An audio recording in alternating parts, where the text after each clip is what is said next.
Hello, everyone. Good morning. I've gotten the opportunity in the last week to talk to one of my subscribers on the phone, um, Auburn Jules. She's taking a break from YouTube with all the controversy going on and channels being taken down and resubmitted. She thought to herself, could I live without YouTube? And that's a very good point. A very good point. She's my age, around my age. I'm 47. And, we come from the generation where we didn't have cell phones until somewhere in our latter 20s. And they were very basic. They weren't smartphones. And then, of course, smartphones and everything around 2005. I really didn't start looking at YouTube until actually last year. We're of the generation that could live without it. We're of the generation who used rotary phones. And I'll tell you a funny story. I took my son to a dentist about 4 years ago, when he was 12 or 13, and there was a rotary phone, that beautiful avocado green, on the wall, a wall mount. And he got up before the dentist came in. He was over there looking at the phone, and he said, "How do you text on this?" And it was one of those moments where you realize how much the world has changed. And I had to explain to him about dialing it and how long it took. And you could get a busy signal and have to call back. And the letters were for some people's phone numbers were a combination of letters and numbers, like 324 G5 or something, depending on where you lived in the country.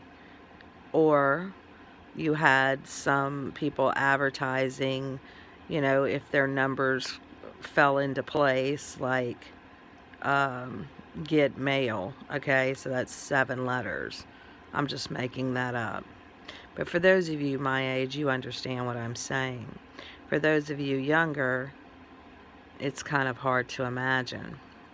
But of my generation and older, I can't say so much for those right behind us too far. We know how to live without things. All these nice new modern things.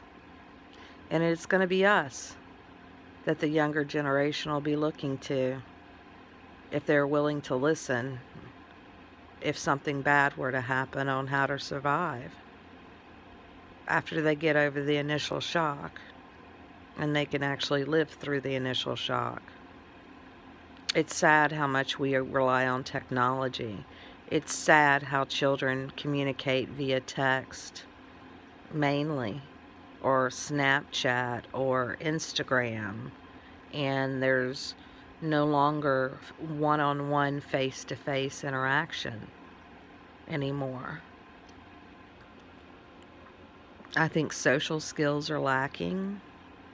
And ironically, only through the schools do they get some form of social skills and their neighborhood friends. I'm fortunate enough to where I have 2 that are grown, but I have 2 that I am raising still, and they go out and play, and they do fun things.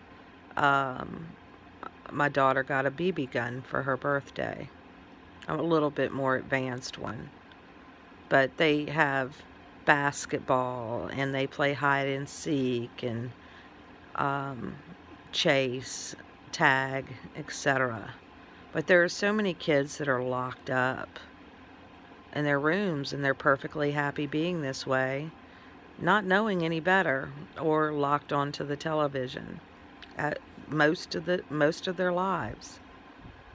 They don't even communicate with their parents except for cryptic, you know, speech, necessary things. It's really sad.